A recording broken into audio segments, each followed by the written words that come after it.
참 이렇게 계절의 아름다운 계절이 시작되는 것처럼 마음도 그렇게 변화되면 얼마나 좋을까, 이런 주제를 가지고 우리가 4월달 하나님의 말씀 함께 생각해 보고자 합니다. 마음도 이렇게 꽃이 피는 것처럼 이렇게 꽃이 피고 또 따뜻해지는 것처럼 따뜻해지면 얼마나 좋겠습니까?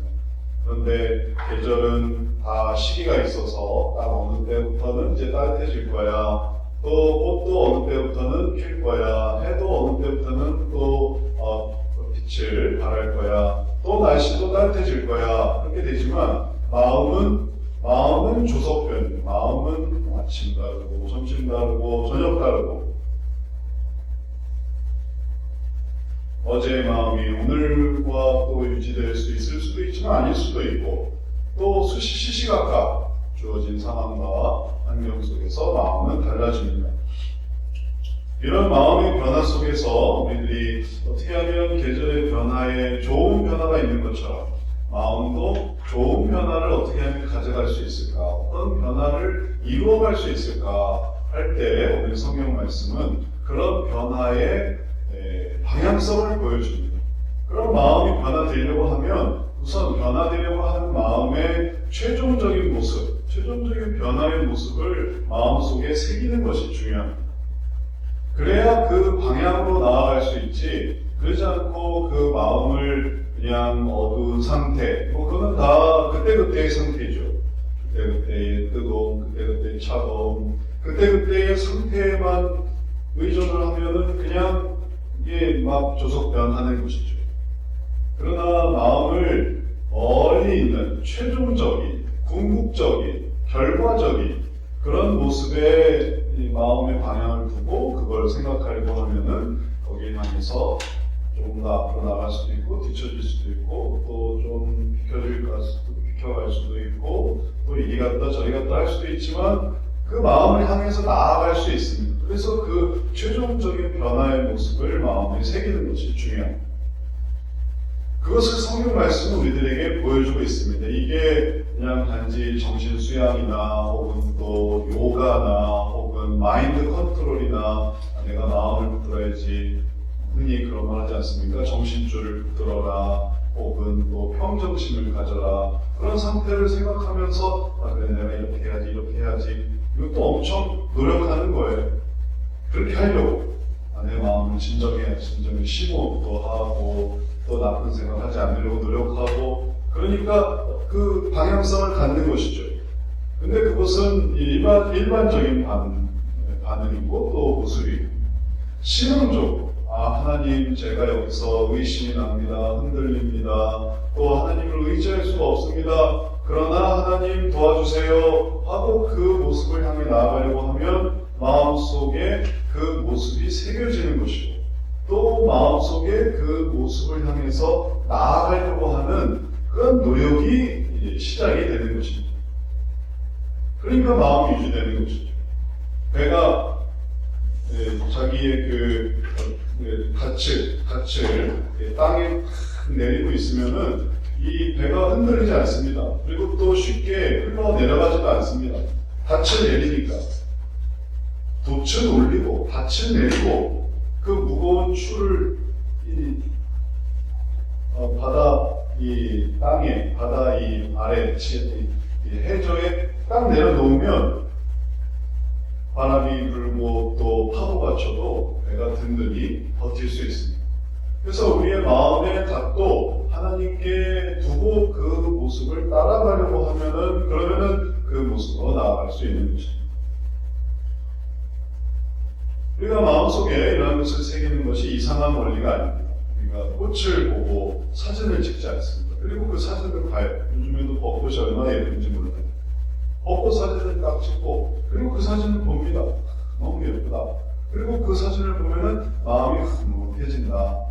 꽃 사진만이 아니죠. 누구의 어떤 인물 사진, 사랑하는 손주 사진, 사랑하는 우리 가족 사진, 그리고 또 좋아하는 어떤 인물 사진, 아이돌이나 혹은 연예인이나 탤런트나 그 사진을 보면서 마음의 기쁨을 얻는 거예요. 마음속에 새기는 것이죠.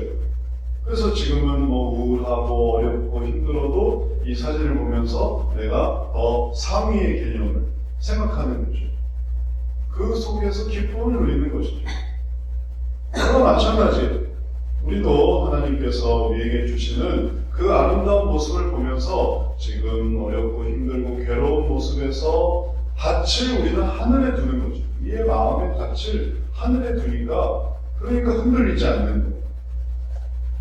그러지 않으면 어떻게 되겠습니까? 그러면 막 떠내려가는 거죠. 닻을 하나님께 두지 않으면, 천국을 마음에 삼지 않으면, 하나님을 생각하지 않으면 우리는 조속변할 수밖에 없습니다. 그리고 또 더 타락할 수도 있고, 더 적고자기 할 수도 있고, 에라 모르겠다 할 수도 있고, 어디로 흘러갈지 알 수도 없을 수도 있습니다. 그럼 닻이 없는 거예요. 그러나 닻을 두니까 내가 이걸 견뎌야지, 흔들리지 말아야지, 그 든든한 끈이 나로 하여금 악으로 떨어지는 것을 막는 것이죠. 오늘 말씀이 그러한 원리를 보여줍니다. 로마서 12장 9절 말씀에 보면 사랑에는 거짓이 없나니 악을 미워하고 선에 속하라. 사랑을 얘기하고 있어요. 이제 우리가 얘기하려고 하는 이 마음의 닻을 하나님께 두는 것은 이게 사랑에 관한 것이에요. 사랑을 갖고 그 사랑 속에서 어떤 것을 추구하냐면은 선에 속하라라는 거예요. 우리가 어떤 면에 사랑은 내가 좋아하는 것, 사랑은 내가 애정을 갖는 것, 사랑은 내가 기뻐하는 것, 그런 것이 사랑이라고 생각할 수 있지만 오늘 성경 말씀에 사랑은 이런 것인데, 신앙적인 사랑은, 그래서 영어 성경이 그것을 잘 보여주지 않습니까? Love must sincere. 사랑은 must be sincere 해야 되는 거예요. 진실해야 되는 거예요. 진실한 게 사랑이지. 그래서 사랑이 그냥 단지 애정이면 지금은 애정이지만 그러나 곧 이게 미움으로 바뀔 수 있는 거예요. 그러나 사랑은 진실한 것이고 사랑은 고귀한 것이고 사랑은 흔들리지 않는 것인데, 왜냐하면 hate what is evil. 그래서 악한 것을 싫어하고 cling, 여기 매여 달리는 거예요. 거기에 아주 붙들려 있는 거죠. What is good, 좋은 선한 것에 붙들려 있는 것, 이게 사랑이에요. 악은 싫어하고, 그래서 내가 이렇게 떨어지는 걸 싫어하고, 아이고 악도 괜찮다, 그럼 이게 사랑이 아니라는 거예요. 선에 매달리려고 하고, 선한 것을 붙들려고 하고, 그러니까 결국은 이어지는 것이죠. 그 이어지는 것이 닭처럼 우리를 마음을 거기에 두게 되는 것입니다. 이러한 사랑이 우리들로 하여금 우리의 삶을 변화시키고 또 우리의 마음을 안정시키고 또 우리의 마음을 굳세게 하는데, 그 사랑은 결국은 선으로 나아가게 하기 때문에 그래요. 악으로 나아가지 않아요. 악으로 나아갔으면은 그러면은 끝간데 없는 거죠. 제한이 없어요. 악도 괜찮아. 악을 미워해야 되는데 나는 그건 싫어요. 내가 그런 악을 저지르는 건 싫습니다 하니까 거기서 벗어나는 건데, 악도 좋아요. 선도 좋은데 악도 좋아요. 그러면 그것은 진실한 게 아니에요. 이런 악은 싫습니다. 나는 그런 악은 거부할 것입니다. 그러니까 선에 속할 수 있는 거죠. 사랑이 많다고 해보세요. 사랑은 아주 풍성해요. 그런데 이 사랑이 뭐에 대한 사랑인가 하면은 세상에 대한 사랑, 악에 대한 사랑, 불의에 대한 사랑, 그런 사랑은 거짓된 사랑. 그건 그냥 욕심인 거죠. 욕심. 그걸 넘어서는 거예요. 그러나 성경이 말하는 진실한 사람은 악을 버리는 거예요. 악한 것은 싫다. 뭘 싫어하는 게 있는 거예요. 그게 악하냐 좋으냐, 그게 뭐가 악이고 뭐가 선이냐라는 것은 이제 둘째 문제인데, 기본적으로 악은 싫어한다라는 개념, 또 선은 붙든다, 이런 게 진실하다는 것이죠. 그리고 그게 좀 더 다듬어지면 뭐가 악하고 뭐가 선한지 이제 이런 것이 구분되는 것이죠. 그래서 하나님께서 보여주시는 이 진실한 사랑은 우리들로 하여금 우리의 마음을 선한 곳에 머물러 있게 하고, 그리고 이 선한 곳에 머물러 있으면 그냥 우리만 선에 있는 게 아닙니다. 거기에 하나님이 계십니다. 왜냐하면 하나님이 바로 그런 분입니다. 하나님이 악을 싫어하고 악을 심판하고 그리고 선을 조성하시고 선을 이루시는 분입니다. 것입니다. 주님과 함께 거할 수 있습니다. 그러면 이런 삶, 이런 사랑의 삶을 나타내는 그런 마음의 자세가 뭐냐면 바로 우애하는 것이에요. 선에 대해서 생활 속에서 경험할 수 있는 것이 바로 형제를 사랑하고 우애하는 것. 형제 사랑과 우애 속에서 우리들은 하나님께서 우리에게 주시는 사랑, 그 사랑을 붙들 수 있습니다. 그 사랑으로 나아갈 수 있습니다. 오늘 말씀이 그러한 모습을 우리에게 보여줘서 우리로 하여금 우리 4월달 이 따뜻한 이 달에 그리고 또 풍요로운 이 달에 우리가 우리의 마음을 더 좋은 쪽으로 만들어갈 수 있겠다라는 그런 가능성을 보여줍니다. 그 우애 속에서 성경이 뭐라고 하는가 보십시오. 형제를 사랑하여 서로 우애하고 존경하기를 서로 먼저 하며. 그래서 하나님께서 주시는 이 사랑은 형제 사랑으로 나타나고 그리고 우애하는 것으로 나타나고 그리고 존경하는 것으로 서로 먼저 존경하는 사랑과 우애와 존경이 바로 악을 미워하고 선에 속해서 진실한 사랑을 나타내는 이런 모습이 되는 것입니다. 근데 우리가 이런 걸 못할 수 있습니다. 우리의 삶은 아직도 겨울이에요. 우리의 삶은 아직도 미움과 다툼과 갈등과 혹은 서로 낮춤과 그런 것입니다. 그럼 잘 됐어요. 못했다고 해서 끝난 게 아니라 못했으니까 우리의 마음을 여기에 바라보는 것이죠. 그걸 생각하는 것이죠. 이게 생각하는 게 있어야 겨울 끝나면 봄이 오겠지. 바라보는 게 있지 않습니까? 그리고 그 마음을 갖고 있다면 그건 너무 좋은 거예요. 그럼 이 마음을 우리가 갖고 있는 이유는 조건에 의한 게 아니라 상황에 의한 게 아니라 우리가 마음을 하나님께 두고 있기 때문이다. 멀어져도 우리가 저런 마음을 가져야 되는데 방향성이 되고 또 가까우면은 우리가 이래서 이런 마음을 가지고 있구나 확인도 되고 여러모로 이것은 우리의 마음이 조속변하지 않고 변질되지 않고 또 악화되지 않게 하는 가장 중요한 방향이 되고 있습니다. 그래서 우리가 이걸 묵상하는 거예요. 이 묵상 속에서 우리들이 더 큰 진실을 발견하게 되는데 이걸 왜 하느냐라는 거예요. 왜 사랑하고 왜 우애하고 존경하기를 왜 먼저 해야 되는가 이 말을 하고 있는 사도 바울의 경우를 생각해 보십시오. 사도 바울이 글을 쓰면서 이것이 또 하나님의 말씀을 우리에게 다가오면서 그 자신이 만약에 사랑하지 않고 우애하지 않고 존경하기를 서로 먼저 하지 않았다면 그럼 어떤 일이 일어났을까요? 사도 바울이 신라와 함께 빌립보에서 채찍에 맞고 감옥에 갇혔어요. 근데 그때 그는 함께 신라와 함께 하나님을 찬미하는 찬양을 부를 수 있었습니다.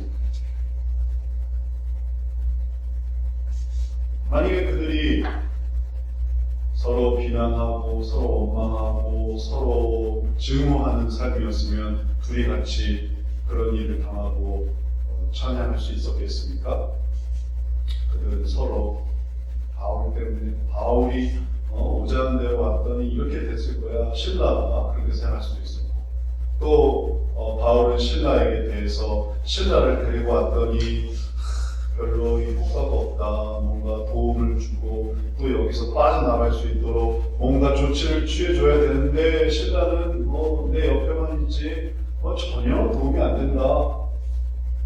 그러면 두 사람은 이 어려운 환경 복음을 증거하다가 겪는 그 채찍과 그리고 갇힘과 그런 것들 속에서 그 두 사람은 서로 갈등이 있었을 것입니다.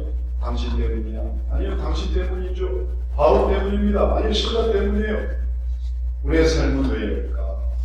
아니면 두 사람은 서로 갈등하지 않는다 하더라도 마음속에 불만과 괴로움이 있다면 그러면은 그 속에서 누군가를 또 원망했을 것입니다. 그건 내가 뭐였기 때문이고 또 누구 때문이고 내 이걸 왜 이렇게 왔을까? 우리들이 흔히 어디선가 채찍에 맞고 갇히고 그러면은 이유를 생각합니다. 거기서 찬양을 생각을 하는 게 아니에요. 여기서 이유를 생각해요. 왜 이럴까? 왜 이럴까? 우리를 채찍에 맞고 감옥에 갇히게 한 사람이 도대체 누구냐? 그런 상황이 누구냐? 그것 때문에 자책하게 하죠. 내가 그때 마게도냐로 온다는 생각만 안 했어도 내가 그때 원래는 아시아로 가려고 했거든요. 아시아로 갔으면 내가 이런 지경을 당하지 않았을 텐데, 그때 마을 사람들이 이리 오세요라는 말만 듣고 그 꿈을 꾸고 거기서 결정을 했더니 웬걸 와서 지금 채찍하고 감옥에 갇히고 있어요. 빌리핀에서. 여기 우애는 어디 있으며, 여기에 감사는 어디 있으며, 여기에 하나님께 대한 존경은 어디 있겠습니까? 그러면 그냥 이제 불려나기만 하면 나는 당장 돌아가야지, 당장 그만둬야지, 그 생각만 하는 거죠. 그러나 그들은 거기서 같이 찬양을 불렀어요. 이게 누구 죄 때문입니까? 혹은 하나님은 왜 우리를 이렇게 괴롭히십니까? 아니면은 왜 우리는 이 정도밖에 안 됐을까요? 그 수없이 들 수 있는 많은 그런 어려움들로부터 그들의 마음을 굳게 잡아주게 하는 게 뭐냐면은 누군가 같이 있다라는 거예요. 신뢰가 있어서 감사하다. 바울과 함께 있어 감사하네. 그래? 그럼 우리 찬양 부를까? 우리 같이 있어서 너무 감사하다. 우리 같이 찬양할래? 찬양합시다. 생각나는 찬양. 늘 그냥 틈만 나면, 저희 집에서도 틈만 나면 부르는 찬양이 있었어요. 틈만 나면 부름받아 나서니, 틈만 나면 이래도 부름받아 나서니 저래도 부름받아 나서니 왜 이렇게 그 노래를 좋아하는지 그런 노래를 이렇게 불렀어요. 그래서 그 노래를 부르다 보니까, 그러니까 노래를 생각하다 보니까 시름을 잊어버리고 또 스트레스 사라지고 혹은 또 그러려니 하고 있을 때 그때 이제 가문문이 열리고 또 메인게 풀어지고 그러면서 간수 놀래서 막 자살하려고 하고 자살하려는 간수 또 죽지 말라고 하고 이런 일들이 이제 일어나는 거예요. 찬미하면서 하나님을 찬미하면서 그들이 서로 미워하고 싸우면서 갑자기 막 문이 열리고 혹은 막 이 매였던 게 풀어지고 그런 게 아니라 그들이 찬양하다가 그런 걸 경험합니다. 우리가 하나님 안에서 복을 받고 하나님께서 주시는 은혜를 누리려면 바로 그런 사랑 속에 거하는, 은혜 속에 거하는, 우애 속에 거하는, 내가 저 인간 때문에 내가 이 지경이야, 내가 저 사람 때문에 내가 이 고생이야, 내가 이 과거의 이 선택 때문에 이 괴로움을 겪고 있어, 그런 식으로 내 스스로를 고통스럽게 하고 괴롭게 해서는 하나님이 함께 하시는 그 은혜를 바라볼 수가 없습니다. 땀을 바라보고 있습니다. 자다가 놀라서 간수는 그걸 보면서 이제 난 죽어야겠구나 하고 죽을 생각을 한 거예요. 그러나 하나님을 바라보고 찬양하고 있던 바울과 실라는 죽을 사람을 살리는 거죠. 죽을 사람을 살리는 사람은 하나님 바라보는 사람이고 자다가 깬 사람은 죽을 생각을 하는 거예요. 이래도 되고 저래도 되고.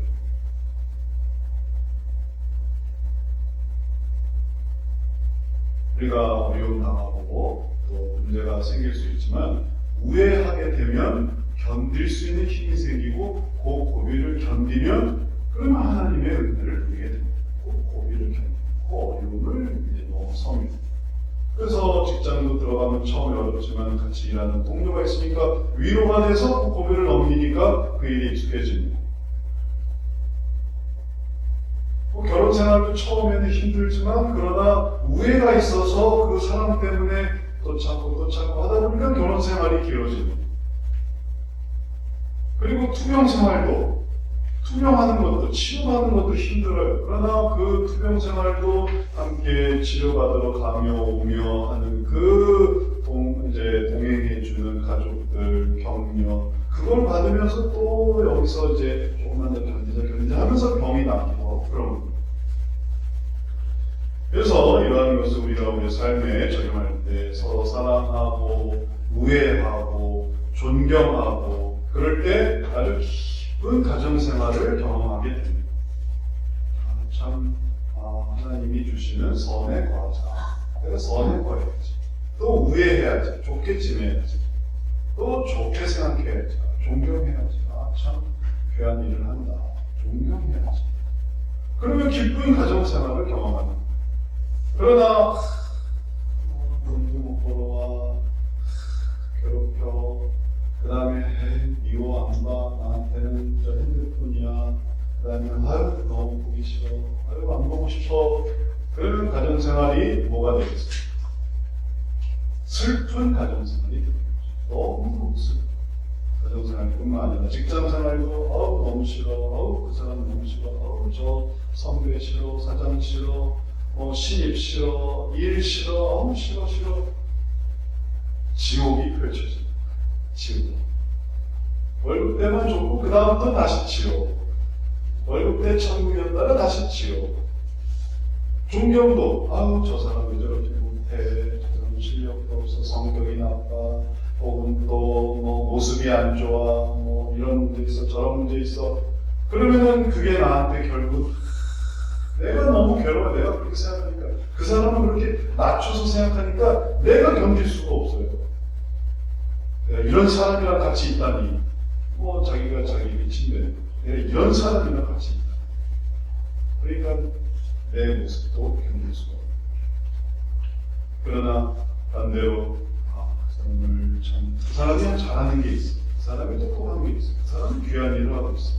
그 사람이 모든 5만 가지 장일을 다 맡아주지. 그 사람이 청소를 해주지. 그 사람이 처리를 해주지. 그 사람이 그걸 감당하지.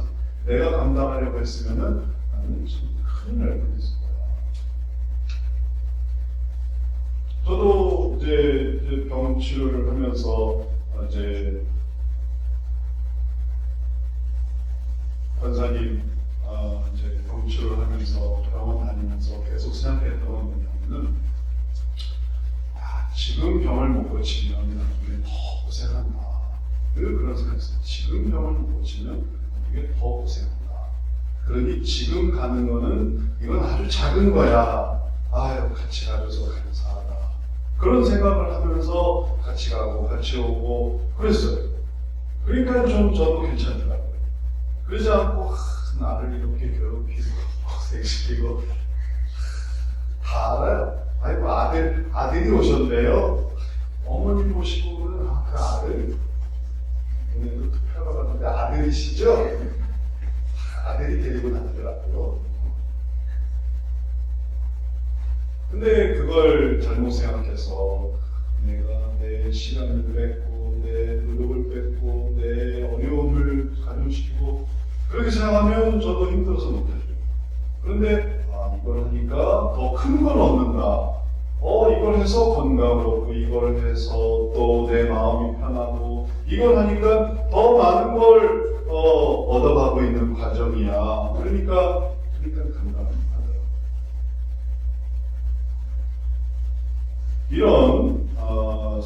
이런 삶, 우애를 갖는 삶, 그런 삶은 그냥 단지 우리 마음이 괜찮은 걸로 끝나는 게 아니라 주님을 섬기는 것이, 그게 주님을 섬기는 것이고 또 그런 섬기는 것으로 나아가야 돼. 그게 그냥 우리끼리 좋고 끝나는 거라면은 그럼 진짜 내 마음으로만 제한되는 거죠. 근데 이게 주님을 섬기는 거야. 하나님이 이렇게 해서 주님을 섬기라고 하셨어. 어떤 경우는 자녀의 문제로 자녀를 평생 데리고 다녀야 되는 그런 경우도 있습니다. 그럼 그 부모는 무슨 죄?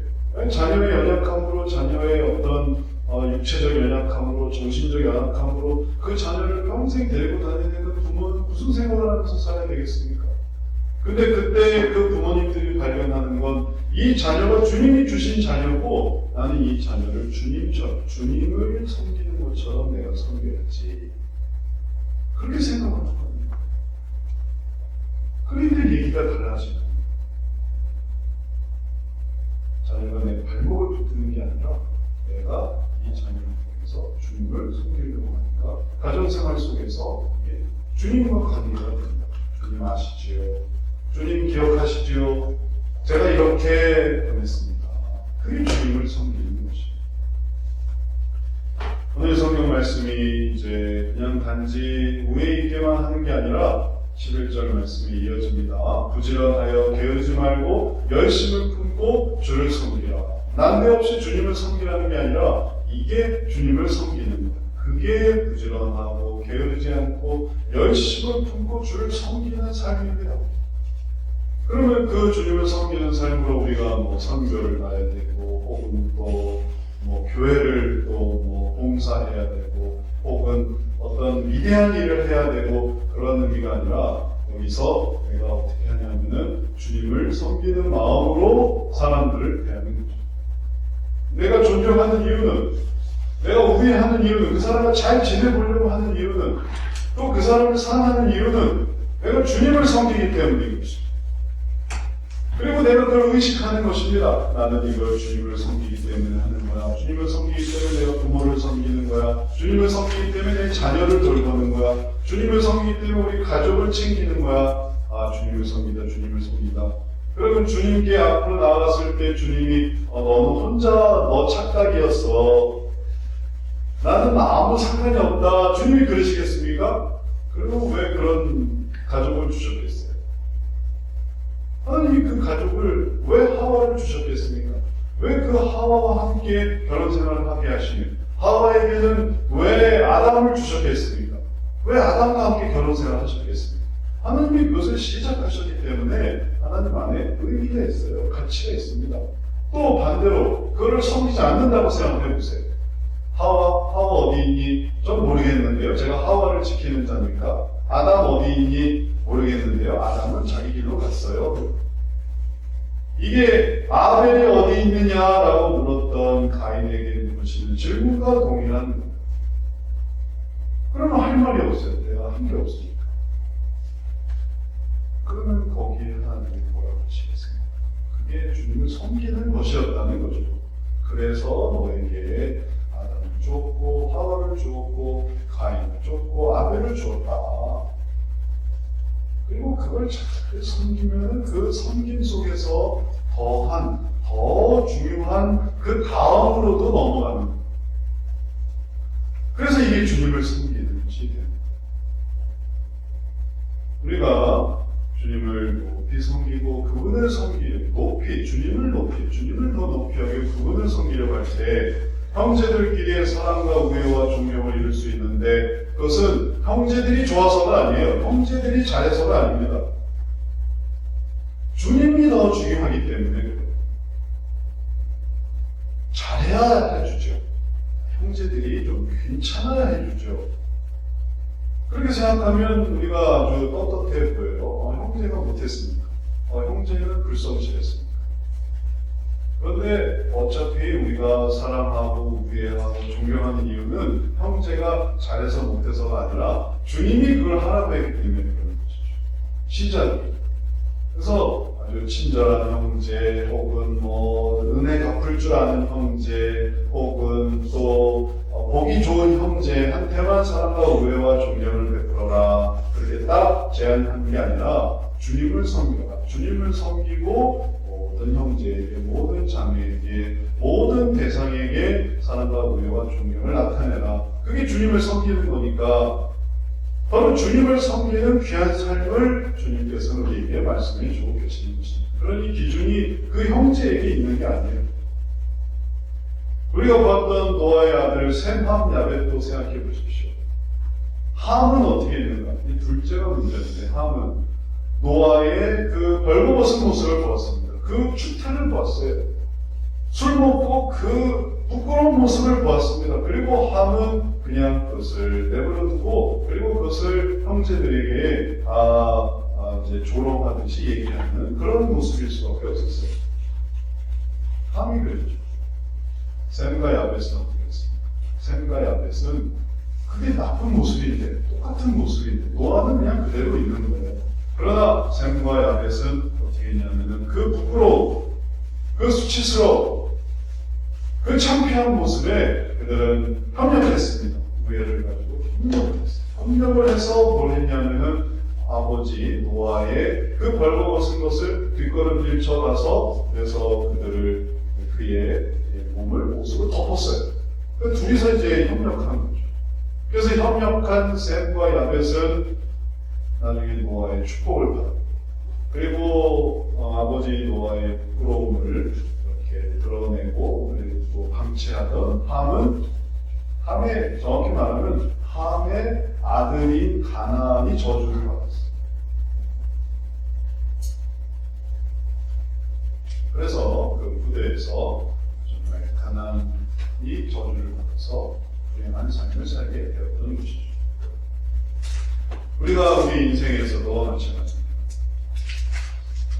우리 처음에 보았던 것처럼 악한 일이 아니라 선한 일, 하나님의 사랑, 그 사랑 속에 이 사랑은 하나님께서 보여준 사랑은 악한 것은 떠나고 선한 것을 붙들어라. 그 사랑을 배운 거예요.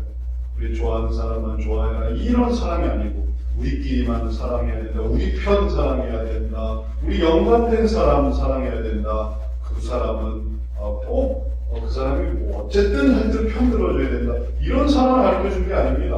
끼리끼리의 사랑을 가르쳐준 게 아니에요. 하나님의 사랑은 악을 버리고 선을 선택하는 사랑을 보여줍니다. 그게 올바른 하나님께로 나아가는 길인 거죠. 그리고 그러한 하나님의 기뻐하신 뜻을 우리가 가질 때 우애를 나타내는데 그 우애는 뭐냐면 우리가 악은 버리고 선을 선택하는 그 사랑 속에 있으니까 우리가 그 선을 나타내는 거예요. 그 사람이 어쨌든지 간에 그 사람이 받을만 해서 이 사람이 받을만 하니까 내가 선을 준다가 아니라 우리가 선을 선택하는 사람들이기 때문에 하나님을 섬기는 사람들입니다. 그러니까 차마 그렇게 악하게는 안 하는 거예요. 응징한다. 사적으로 구제한다. 나는 그렇게는 안 한다. 왜냐하면 그건 악한 거니까. 그건 정상적이지 않으니까. 복수한다. 보복한다. 협박한다. 폭행한다. 난 그런 거 안 해요. 악한 사람들도 그런 건 안 해요. 왜? 그 사람이 받을만 하지만 안 하는 이유는 우리는 선에 거하는 사람입니다.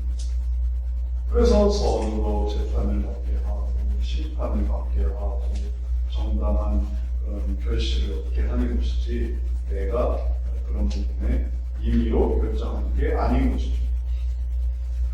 그래서 하나님께서 심판하시는 그 심판에 맡기는 것이고 악인들은 내가 심판을 맡기는 것이고 내가 의인으로서 선을 선택하려고 할 때 그때 원수에게 뭘 해줄 수 있냐면은 원수에게 사랑을 베푸는 거예요. 원수가 줄이거든 먹이고 원수가 배고프거든 또 마시게 하고 목마르거든 마시게 하고 그를 치료하고 원수가 아닌 사람들은 굳이 그럴 필요가 없으니까 또 잘 대해주는 거죠.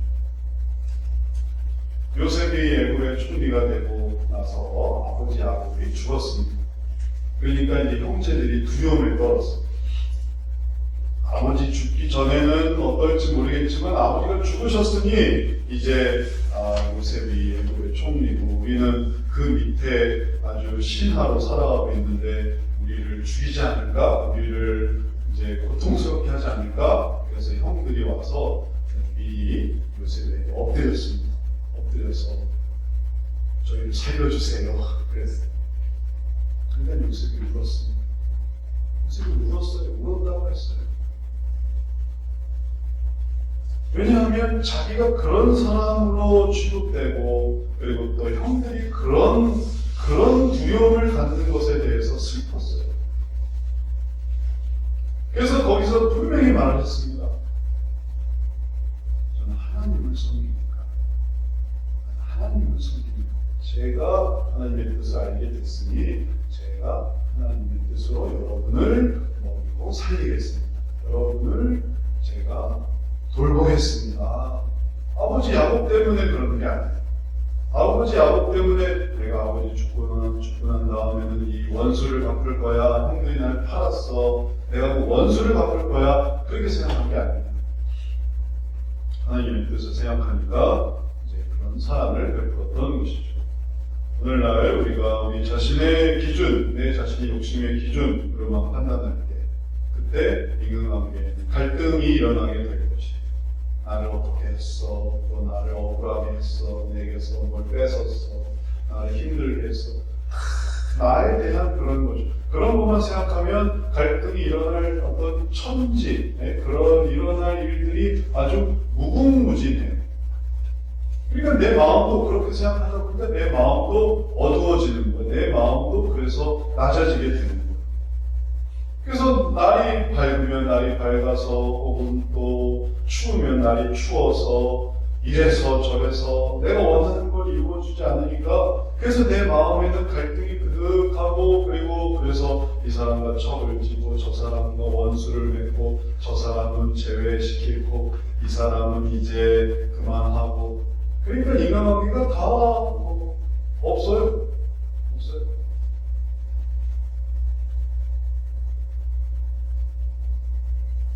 그러나 우리가 의지적으로, 신앙적으로 또 마음에 갖는 소망을 가지고 상황과 조건 따지면 갈등이 커지지만 의지적으로 말씀의 합당함을 깨닫고 선과 사랑에 대한 이해를 깨닫고 의지적으로 사랑해야지.